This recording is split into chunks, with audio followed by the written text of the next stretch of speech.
Welcome back to the Real Deal podcast. I'm Sarah Willis, and I'm also here with my fabulous business partner, Suzanne Moore. Hi, everybody. Great to be back. This time we're going to talk about a pretty big headline in the news that I'm sure got picked up by all of the news outlets, national news outlets, which is that home sales have dropped to their lowest level in nearly 2 years. And that's a headline that grabs attention. So we wanted to talk about this article in the broader context of the national real estate market, and then also in the context of what we're seeing on the ground in Bend, Oregon, and Central Oregon as well. Yeah, and I think it's a little bit of a funny headline because when you start to read the details, I mean, it's really only down by 2.5%, right?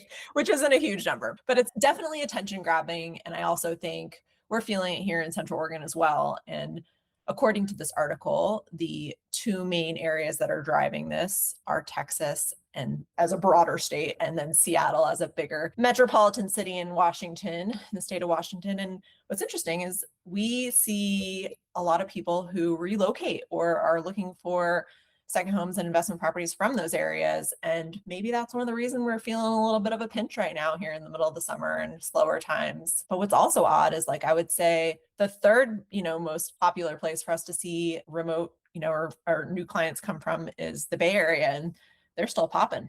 They're still doing all right. Yeah. And that's interesting that you say poppin', Sarah, because I was having a conversation with a good friend of mine the other day who asked me point blank, hey, my Instagram algorithm and the feed is full of predictions of a housing market crash. And he was like, what do you think? When's it going to happen? And I said, really, there's one place where I do feel like there is a bubble, and that is the Bay Area. And that is driven primarily by the overvaluation or high valuation of all of the stocks and all of the new IPOs that are happening there, to the point that people are offering massive amounts over asking, and these are like multi-million-dollar houses that people are offering, hundreds of thousands, even millions over asking. So it is an absolute frenzy in San Francisco right now. And so I do feel like if there's going to be anything that pops, that is what it could be. But that is very centralized to that particular location, although we all know that has a ripple effect everywhere, right? So that's also affecting our stock market and, why things keep going up despite the fact that we're in a war and gas prices are high and people are spending more money now than they ever have before. So there's a lot of things happening for sure on the macro level. And, to answer that question of like, when's the next crash? My perspective is so many of us remember the last one, right? But that doesn't mean that another one is imminent. And what will happen before anything like that ever happens is that the Fed will lower interest rates first to essentially like stimulate home buying, stimulate the economy if the economy starts to go down. And we have seen some poor job numbers in the recent reports that have come out. And it's funny, we were talking to our lender friend a couple of weeks ago, and he was like, yeah, we're getting really great news for lending, which is the inverse. Good news for lending means rates go down, which means the economy is going down, like jobs are going down, right? And that's what's driving this decline of home sales in Seattle is layoffs in the tech sector, with Microsoft and Amazon being replaced in many places, I believe, by AI. Yeah, I mean, it's interesting you say that, just because I think about places like the Bay Area and what a great influx of people we have coming from that area to Central Oregon, whether that's moving for primary residence or just buying second homes or investment properties. But I would say that demographic, and also to a large degree clients that we serve and people coming into Central Oregon, are less sensitive to home prices and cost, right? And so I think Bend is one of those interesting areas that where maybe nationally things are taking steeper dips and dives. What I think we've seen here is really just things kind of remaining flat, right? Yeah. And that's what we talked about with market stats for July. If you follow us and you watch some of our videos, you know that our headline for July 2026 in Bend was like, it was a total snooze fest. Like, our phones were not ringing. It was a good time for Sarah and I to do a lot of strategy and planning for the second half of the year, which is great. But it's also like, that's in the middle of peak summer season, when usually like tons of people are coming to Bend on vacation and, oh, well, I'm here, I want to go look at a house and all these things. And The article that we'll put in the show notes, it's written by, and it says the housing market suffered from a midsummer slump in July as would-be buyers grappled with high home prices, increasing mortgage rates, and growing financial insecurity.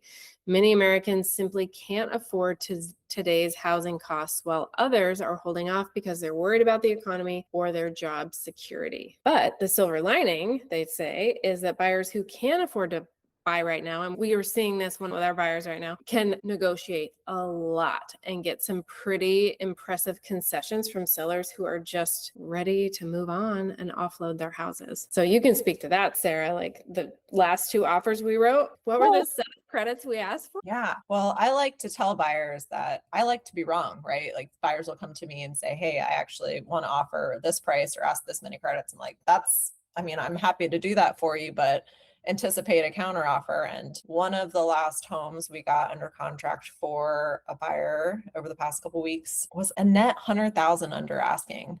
It was a $1.1 million home, but we gave them the strategy of hitting a certain purchase price and a certain number of credits that got them pretty darn close to that $1 million point with no counter offer. And it's not very often that I'm wrong with these things, but I'm more than happy to be wrong. And I think it's just really telling lots of different things. It's really telling. I mean, every property is different, obviously, but being in the right place, right time. But I think sellers are seeing the time of year, B, these headlines, and just, if they can move on and do what they need to do without with taking a little bit of a cut, they're going to do it because it might be worse. They might have to wait a lot longer. Yeah. I mean, our market has just been kind of hanging loose. We've just been doing the flat thing year over year, just in terms of we're barely up year over year in actual purchase price. Our days on market are actually a week longer right now in our market. So buyers really are taking that sweet amount of time around here to pick their place and do their negotiating. Everyone's just dragging their feet and waiting longer, really. Yeah, waiting for the exact perfect place to hit the market. But then what happens is there's a ton of pent up demand for the perfect place, because believe me, there are buyers with money sitting on the sidelines, unaffected by housing prices, mortgage rates, all the things. Like they are ready and willing to jump when the right one comes. And this is exactly the dichotomy that we experienced in July of like total crickets. But then we had buyers that wanted to offer on one house and it got 12 offers. Multiple offers were over asking and cash.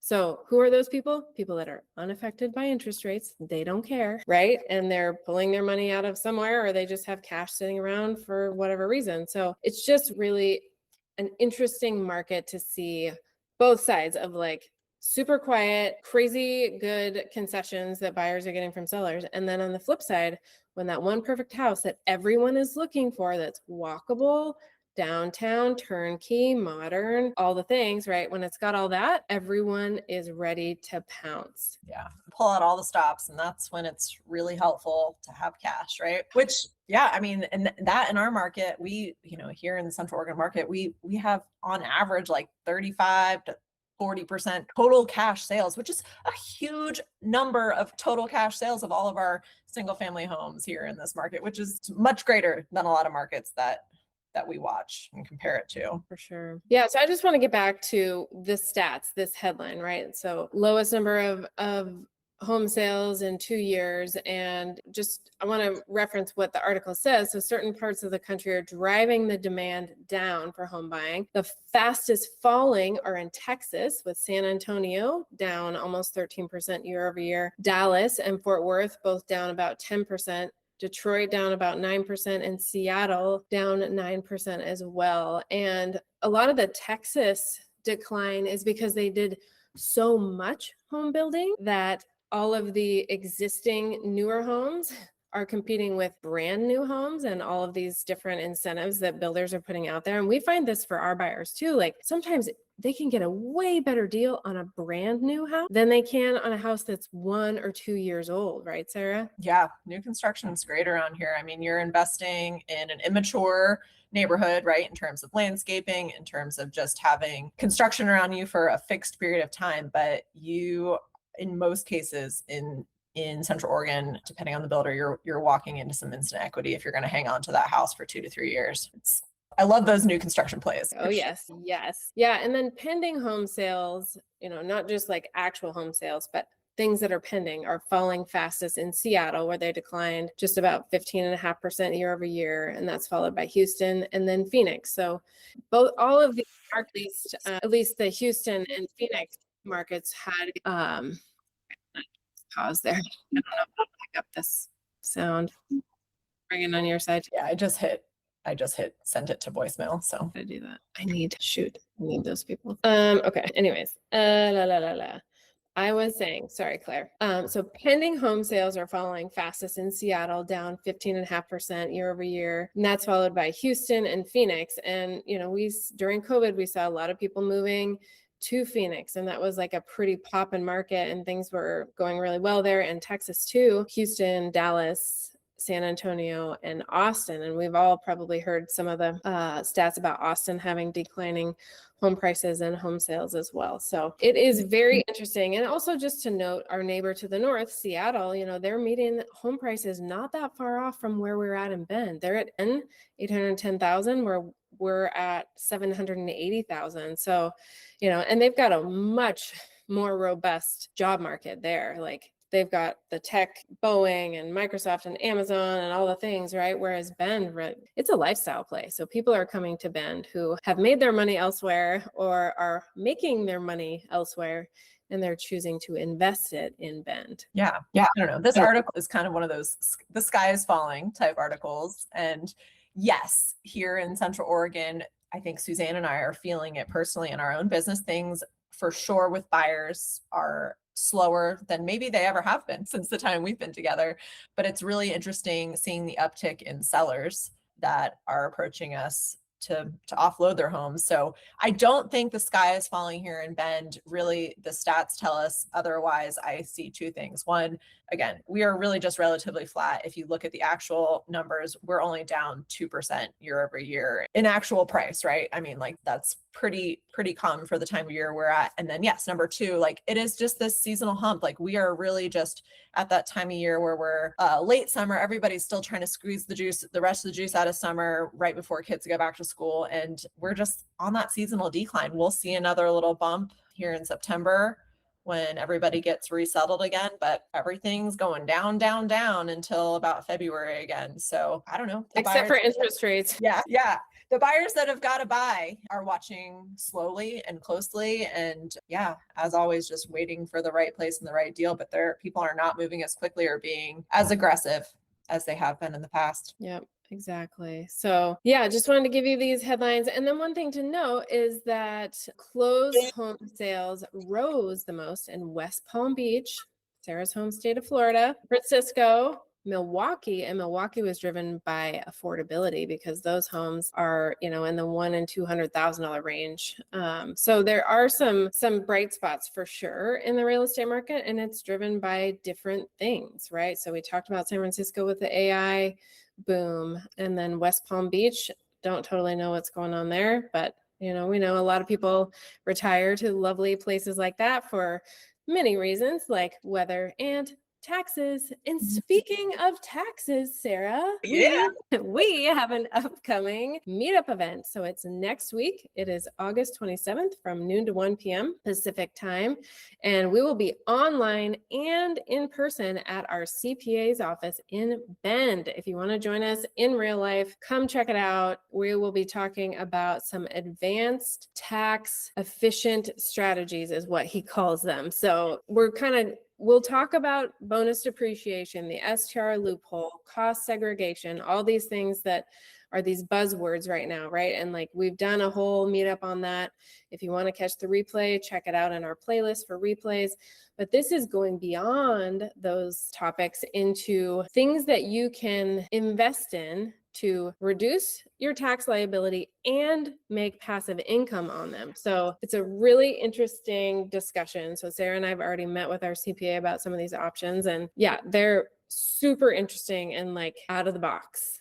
Yeah, it's one you're going to want to be there for. Like Suzanne said, we're all about bonus depreciation and helping people get into actual real estate in order to be proactive about tax savings. But maybe you don't want to buy another house this year, and maybe you want to consider another option. So we've got them for you. Thursday, third Thursday of every single month, we're doing a meetup online, sometimes in person, noon to 1 Pacific time. Yes, but this month, I think it's actually the fourth Thursday. We figure it out around our schedules and our guest speaker schedules. But yeah, for the most part, we are meeting on the third Thursday. This month, it will be on the fourth Thursday on August 27th from noon to 1 p.m. Pacific time. So join us then. And if you want to hear more about what we're reading about the real estate market, both in Bend, what we're feeling in Bend, and then what we're seeing in the broader, more macro real estate market, stay tuned to the Real Deal podcast, and we will share our candid take and some predictions with you every other week. Sounds like fun. Thanks for joining us on another episode of the Real Deal podcast. And we will certainly see or have you listen to us on the next one. See you guys later. Bye. Bye.